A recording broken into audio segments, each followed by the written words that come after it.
આજની આ સામાન્ય સભામાં જે જીએસટીનું કહેવાય ને કે મોદી સાહેબે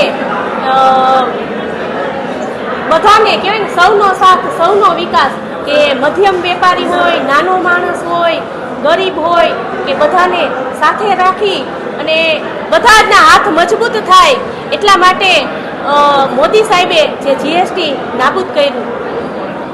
જે સરપંચશ્રીઓ અને કહેવાય ને કે અધિકારી અને સરપંચશ્રી બેયના મદદથી જે કહેવાય ને ગોકુળિયા ગામ બન્યા છે, સક્ષમ ગામ બન્યા છે, જ્યાં બધી જ સુવિધાઓથી સજ્જ ગામડા બન્યા છે, એવા સરપંચ અને તલાટીને આજે એવોર્ડ આપવામાં આવ્યો હતો.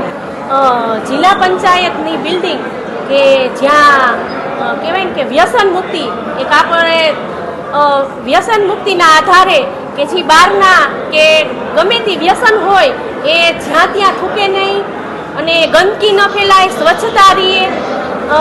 અને એવું નથી કે એની પાસેથી અમે ફંડ ઉઘરાવવાની બાબતે કરશી નહીં, પણ બધાનું આરોગ્ય સચવાય અને સ્વચ્છતા જળવાય તે માટે આ જાહેર કર્યું છે. અમારા બધા જ જે મારા સાથી સદસ્યો, જિલ્લા પંચાયતના બધા સદસ્યોની સહમતિ હતી કે એકવાર આપણે બાર ધર્મસ્થાને સભા કરવી છે.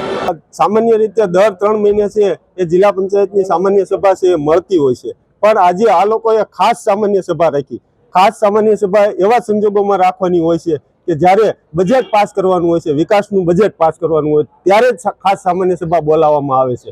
આજે મને એવું લાગે છે કે રાજકોટની જનતાનો, આખા જિલ્લાની પ્રજાનો અવાજ છે એ દબાવવા માટે થઈ અને ખાસ સામાન્ય સભા છે એવું નામ આપી દીધું. ખાસ સામાન્ય સભાનું નામ આપવામાં આવે ત્યારે પ્રશ્નોત્તરી હોતી નથી, તો લોકોનો અવાજ, લોકોના પ્રશ્નો દબાવવા માટે થઈ અને ખાસ સામાન્ય સભા એવું નામ આપી અને આખા રાજકોટ જિલ્લાની જનતાનું છે એ ગળું દબાવવામાં આવ્યું છે.